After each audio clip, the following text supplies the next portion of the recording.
I would like to pick two broad themes today as the metrics by which you can evaluate Indian foreign policy over the last 9 years. The first theme is, how does the world see India today?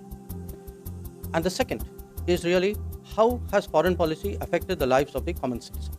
So those are really the two perspectives from which I would like to present to you the foreign policy of the last 9 years.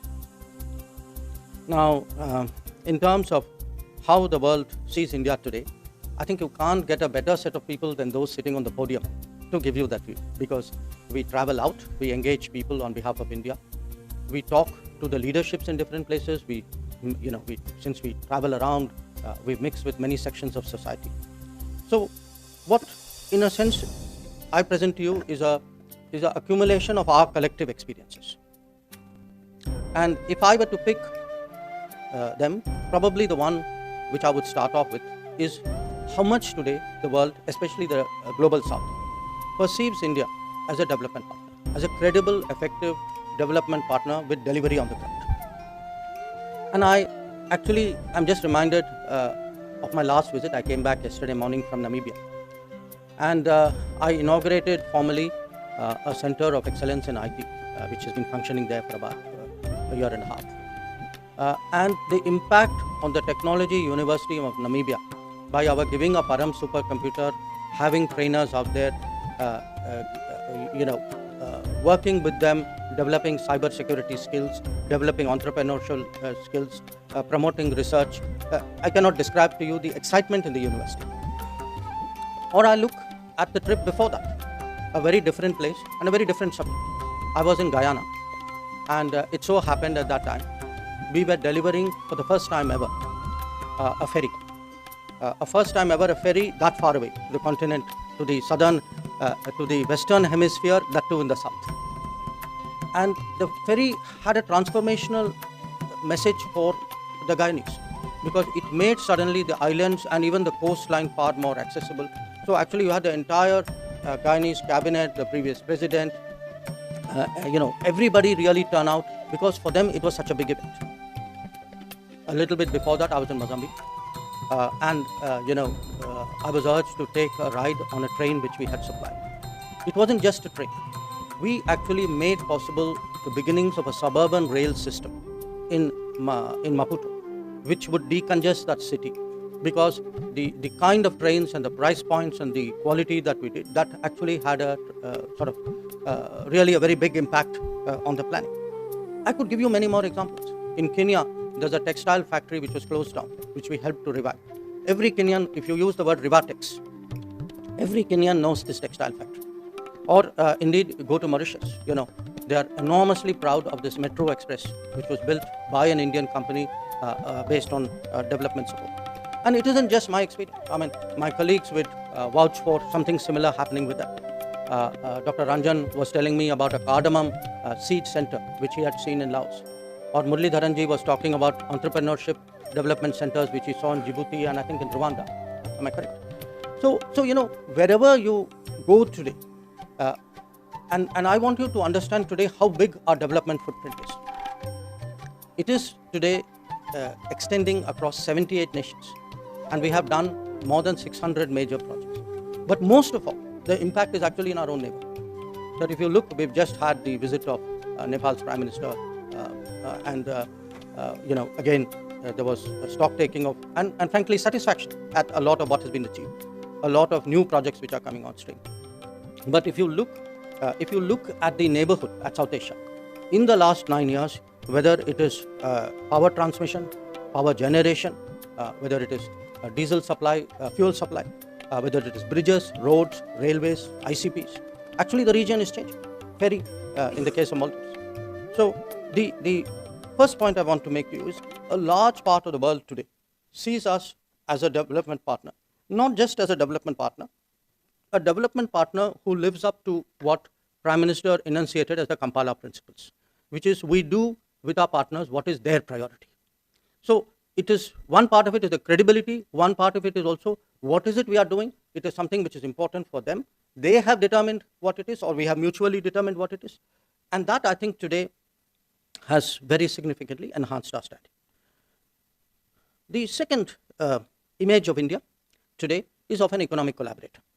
An economic collaborator, not just with the developing South, but with the global economy. And you can see that in terms of the FDI flows, in terms of the increased exports, in terms of actually this very important conversation taking place in the world today about trusted collaboration. I was in my last visit to the US, and Foreign Secretary has just come back, he's taken that forward. The American Semiconductor Association told me that to the best of their knowledge, they employ at least 40,000 engineers in India on chips design alone. And that's just the bit which they know. So the point I want to make here is, apart from development in terms of South-South, there is a larger economic impact we are making, and that is today increasingly recognized. And the third is really as a contributor. And perhaps there cannot be a better example of our contribution than Vaccine Maitri. I mean, even today, when you go around the world, actually people get emotional talking about the arrival of vaccines. The other example I would cite to you is our growing capability and our growing record as a first responder. We initially did more of this in our immediate neighborhood, but I think slowly with the passage of time that has extended beyond, and you saw really how speedy and effective we were in responding to the Turkey earthquake.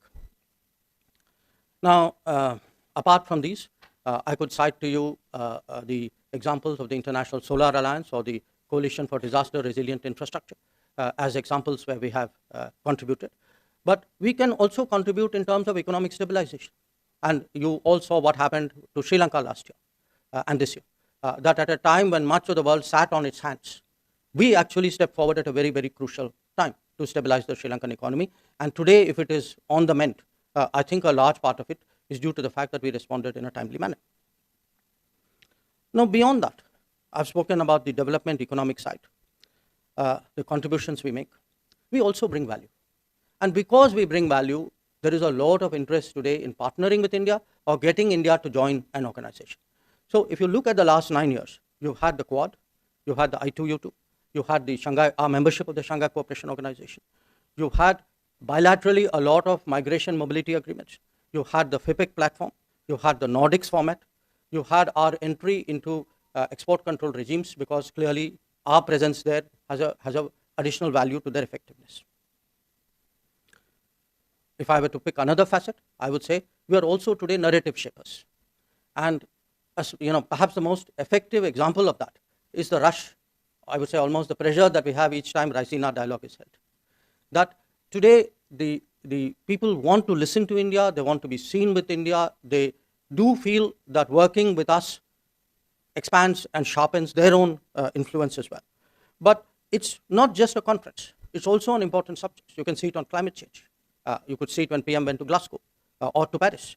You can see it in counter-terrorism. The fact that the no money for terror actually got so much more traction after it was held in India. You can see it in a concept, how rapidly Indo-Pacific and Quad have taken root in the global strategic lexicon. You can see it in something like LIFE, which Prime Minister and UN Secretary General initiated last October. Or you could see it just in culture. In fact, Meenakshi ji was, every time she goes to Central Asia, and she was talking to me about her experience to Uzbekistan, that the impact today we are making, because we are proud of our traditions, others also are feeling that and wanting to absorb that in different ways. And they celebrate it along with us. Now, that picture which I put to you obviously has to be underpinned by politics. And here I think the last few years, if anything, have only underlined India's credentials, India's standing, India's DNA, I would say almost, as an independent force. Now, you're all aware of the debates in the last year about Ukraine and various ramifications. That's one example, I would say, of where we were clear from the very start about taking an independent stance, not just on the conflict itself, but on the various ramifications of that conflict. But I could share with you other examples. The Quad. Do remember, the Quad was first an idea which came about in 2007. And then in 2008, everybody buckled to pressure. 10 years later, when this time around we were doing Quad, it was not that there wasn't pressure. It was just that we didn't bend. So Quad 2 is an example of our independence, as indeed is the voice of Global South. We are the first G20 president who have actually made an effort to consult other people. And 125 countries responded because they believe we are an independent voice. So when I say, how does the world look at us? There can be no bigger endorsement of our standing than the manner in which 125 countries responded during the Voice of Global South. But it can also be on the ground. You know, when we stand up on our northern borders vis-a-vis China, when we take a clear stand on Belt and Road, those two are examples of our independence. That we are not swayed by either coercion or by inducements or by false narratives. So the facets of how the world looks at us obviously also is influenced by, to some extent, how we look after our own people. And during COVID, a lot of countries left their nationals to fend for themselves. I think we were the other extreme. No other country did as much as we did. We brought back directly during COVID itself at least 70 lakh people who in some way had been stranded or were compelled to come back to India. We also have in these 9 years created the systems for it. So there are systems for people to come back, but there are also systems to support them when they are abroad. So if Indians are in distress, the Indian Community Welfare Fund, the expansion of it and the repurposing of it, I think, was very, very useful during this COVID. And of course, most of all, you have seen these repeated operations. I mean, somehow it has happened from 2014. Almost every year, I mean, it's a reflection of the state of the world, that almost every year we have had to undertake some operation somewhere. It's a reflection of the world, but it's also a reflection of the globalization of India, that our people, I mean, I'm sure many of you would not have anticipated that we would